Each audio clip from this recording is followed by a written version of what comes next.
Welcome back everyone. Today we're making a pair of convertible jeans. We'll be adding zippers and fabric on the front so you can wear these both as baggy and fitted. It's a super easy upcycle project, so if you're new to sewing, you should have no problem following the easy step-by-step tutorial. With all that being said, let's get started.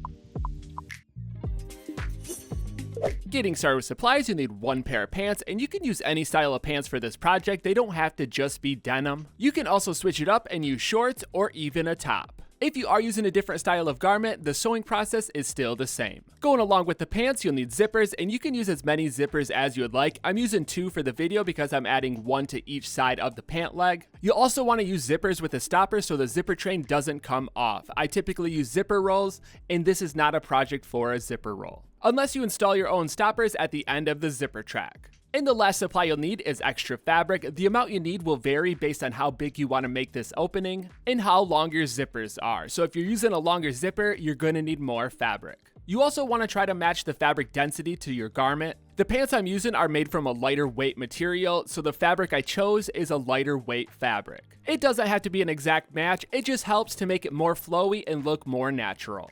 Moving on to construction, the first thing we're going to do is cut the paths for our zippers. I'm putting mine directly in the center of the pant leg. You can switch it up, put it off to the side, put it on the seam, put it on the back. You can pretty much put this wherever you want. After you found the perfect position, mark it with chalk or a pencil. And I'm not going to be using the entire zipper. I'm going to stop just before the end and tuck that into the pants. This is just because I don't want that stopper to be exposed, but if you want it to be exposed, then you can go all the way up the zipper. There's really no right way to do it, it's just how you want it to look in the end. Once you have both sides chalked out, we're going to cut directly on the line. After cutting, the next step is to grab your fabric, and you're going to want to cut your fabric strip longer than the actual zipper length because we're going to be rolling the end up at the end and hemming it. So you want to give yourself at least 4 inches past the zipper length. But when it comes to the width, that really based on how baggy you want to make the pants. I'm going to be making mine fairly baggy, so I made it extra wide. The way I'm cutting this is that it's going to be wider at the bottom and taper up towards the top.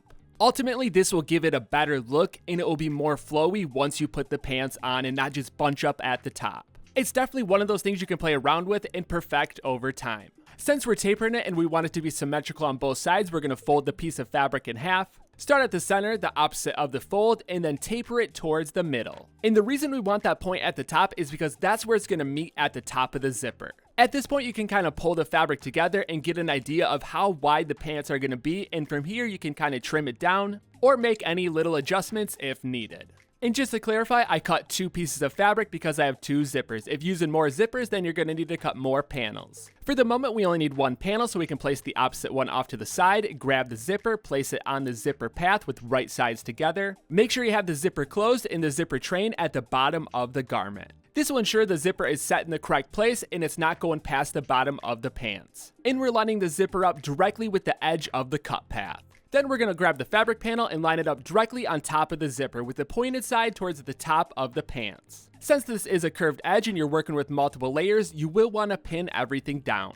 Go ahead and repeat this process for the opposite pant leg if you're adding more than 1 opening. And remember, the bottom of the panel will go past the bottom edge of the jeans. And from here, we're going to stitch both sides at a 1/4 inch seam allowance. Or if you're using a smaller zipper like an invisible zipper, you can adjust the seam allowance to work with your supplies. After stitching both sides, we're going to quickly double check, make sure all those layers got stitched together. It's a pretty long stitch. You're working with a zipper and that curved panel, so it's very easy to skip a layer. If anything gets skipped, you can easily go back and restitch. Before we go ahead and add a top stitch, we want to sew the zipper and the panel to the opposite side, and the easiest way to do this is to flip the pants inside out. This will make it easier to pull all those layers together and line up the right sides. Before you do that, you want to make sure your zipper end is on the inside of the pants. Then just like in the previous step, we're going to first line up the zipper and then we're going to pull the panel over and line the panel up as well. The trickiest part is doing this while the zipper is closed. You can open it, but then your zipper might not line up in the end. This is the best way to keep that zipper lined up and all the layers together. It does take a little bit of time moving all the layers around, but as long as you have the point of the panel lined up in the center of the zipper and both sides of the bottom pant leg line up, you should be good to go. And again, you're going to want to place a lot of pins before you start stitching. Once you have everything lined up and pinned down, we're going to stitch both sides at a 1/4 inch seam allowance. Or if you switch the seam allowance up, you're going to want to match it to your opposite side. Just remember to take your time and try to make it as neat as possible. And I like to start at the top. Typically doing that will help keep everything lined up and looking good. And if you are concerned about the raw edges on the inside, we will be covering those up in the next step, so flip the right sides out, unzip and separate both sides. And at this point you can try them on and just double check to make sure that panel is wide enough.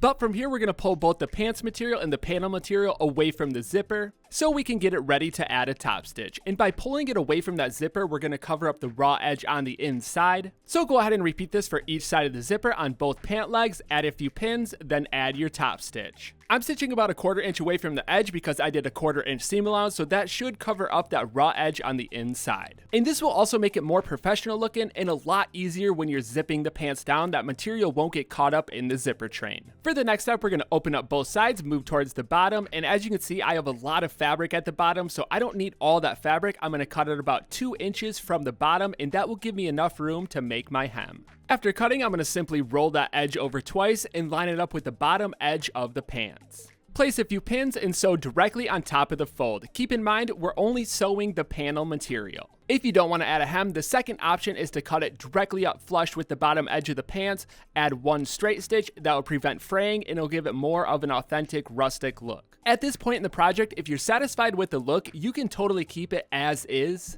It's going to be more of a baggy, flowy look when you try the pants on, but we're going to take it one step further and add darts to the inside. So flip the pants inside out and start working that material so it's even on both sides of the zipper. And you can make this dart as big as possible. It will kind of shrink up the bagginess and bring that fabric together to make it look more flat when you open the zipper after you put them on. And you're going to want to taper the dart towards the top of the pants to match the panel cut. As you can see, mine starts at about 4 inches at the bottom and then it tapers up to about 1 inch. You also want equal parts on both sides of the zipper so that way when you open it up and put it on, the pants aren't offset. The key thing to keep in mind is you want to do the exact same thing to the opposite side so that way both sides are symmetrical. Once you have both sides symmetrical and pinned down, we're going to stitch as close as we can to the outside edge. And try to go as close to the peak as you can. Obviously you can't go all the way because of the taper and you run out of fabric, but the closer you get the better because once you put these pants on, you won't really notice that fabric all bunching up at the top.